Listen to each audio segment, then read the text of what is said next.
probably one of the craziest ideas, or maybe it's not an idea. One of the craziest things that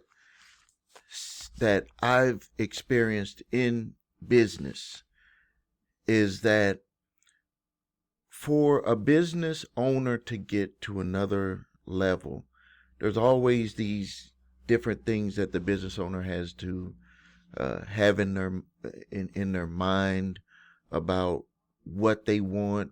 Uh, how is not as important. That's what really stops a lot of people from becoming successful. They think too hard on how. It's more about what you want, and then you just keep doing things of meaningful value to get you to that next level for your business. And a lot of times you got to be willing to gamble on yourself. I was in Las Vegas a few weeks ago, and I had got these chips, and my wife was like, why are you getting these chips? Because what I do is I just put it in the morning when I come into work to my office. I'll just put like I'm gambling on myself. And what I've learned in my life was that when I don't, for lack of a better word, gambled on myself. When I put all my chips in, I burned my bridges behind me, that I was in a better place because I just went all in. I didn't have what I call having one, in a business, and you got one foot back in safety and the other foot, uh, into the unknown, which is what being in the business is about, being in the unknown, because, uh, you don't know what's going to happen. You just got to put your best foot forward. And that's what blocks a lot of people from being, number one, starting a business, because they think they got to know exactly everything. And you can't know everything about a business. You have to just get into a business and you have to work it. That's why it's important to know that you want to do it. If you don't want to do it, don't do it. Stay an employee. Now, one of the things that I've learned, which is the main lesson in this video about business, and it's one of the hardest things for me to have done over my time of being in business. I've been a business owner since I was age of 20 years old. 1990, started my first company, and I have not worked for anyone other than myself since 1990. It's 2025 at the time I'm making this video. There's been a lot of ups and downs. There were some lean times because of financial mistakes that I made with the business, but I was able to work through it and got my companies debt free and move forward. And it's still, no matter what, you're always going to have some ups and downs, but I'm in the position with my companies now, getting close to, I think, 150, 160 employees spread across the companies that we own. And here is the lesson, which is one of the hardest things for me to do in business, but it's something that has to be done. And I'm about to actually do it with one of my companies as we speak, is that when you are moving up the so-called ladder for your business to take it to the next level, is that you have to understand that the same employees that got you to a certain level cannot get you to the next level. I'm sorry to say, unless they step up. Unless they step up.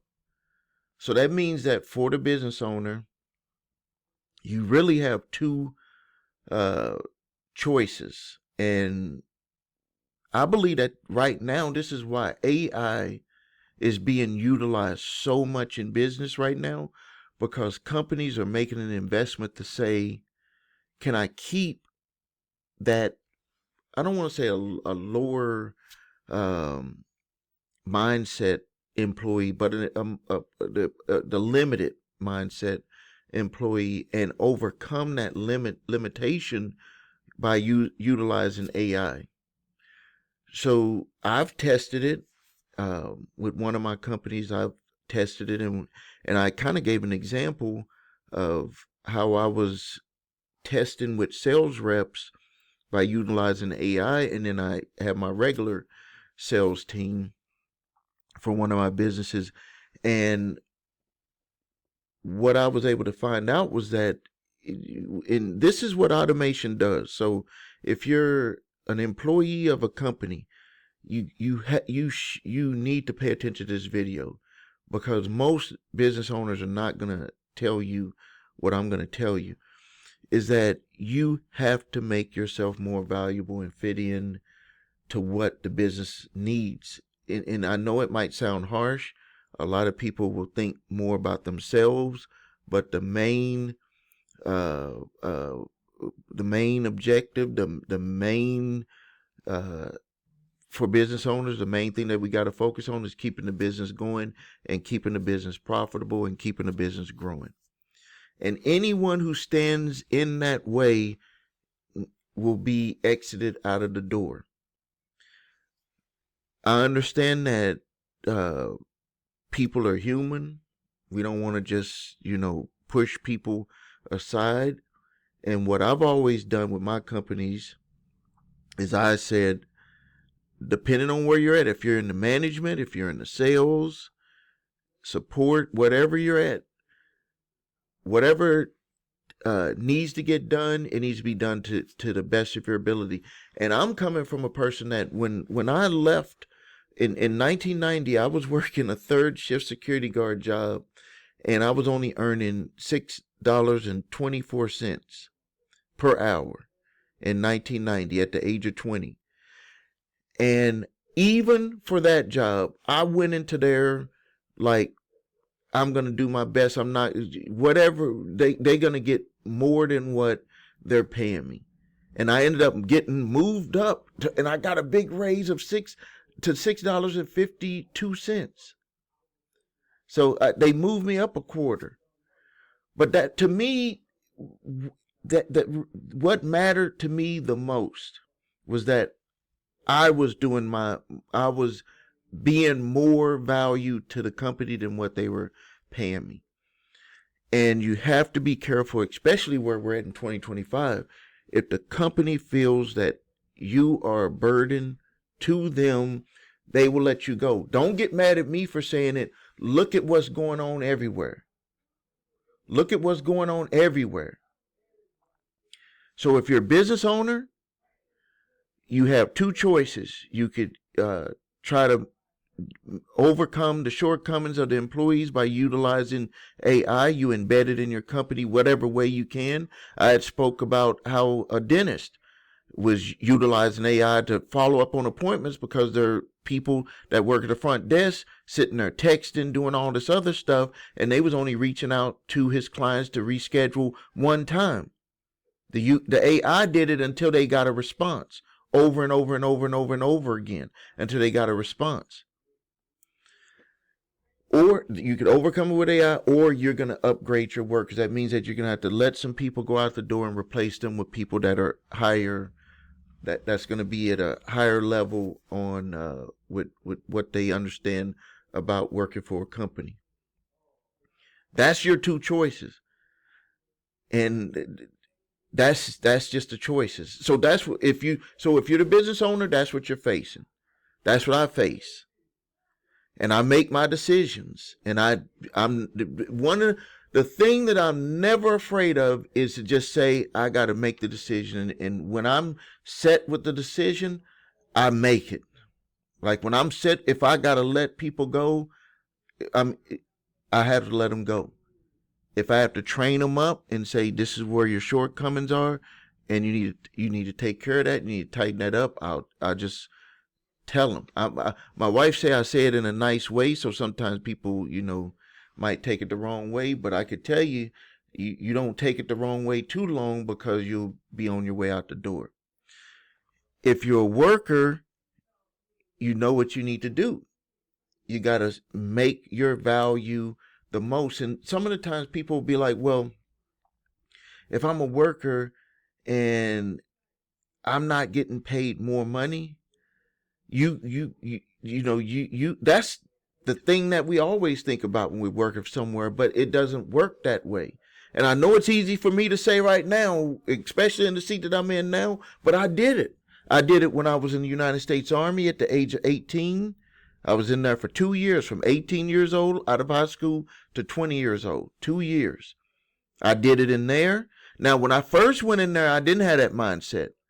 But when I was in there and something clicked and said, your life is on the line and you could be, have to go to war. So that means that you better start becoming the best soldier you could be. After that, for guard duty, they used to have this little where you stand in formation, and there was 5 of us, and the best person who had the best shine shoes, press suit, everything, hat, everything done, weapon clean, everything, got the day the day off. Didn't have to do guard duty. Guess what? I didn't have to do guard duty unless it was necessary because we were in the field. But any time where we were just at our station, I never had to do guard duty because I knew what the rules were and what I had to do.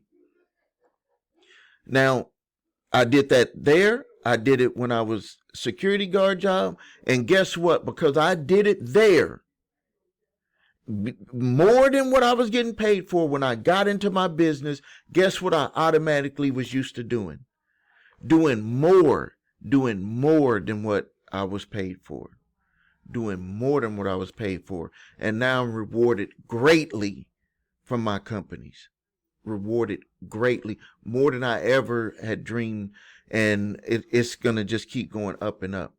So now what I want you to do is I want you to post your comments on here. Post your comments. Tell me what you think about what I just said to you. And I know for a fact that these are the times that this talk was needed. I know for a fact. So post your comments in there. And if you want to get some advice, this is someone who's been in business, real business, not just selling, how-to stuff, real companies. Well, I won't say that those are not real companies.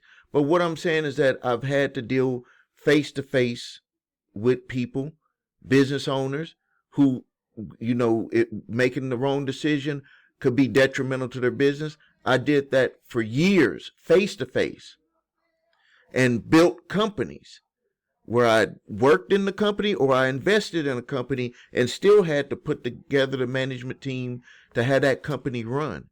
So I have a lot of experience. So post your questions, your comments. I'd love to see what you're going to say. Thank you for your time. This is Stephen A. Williams.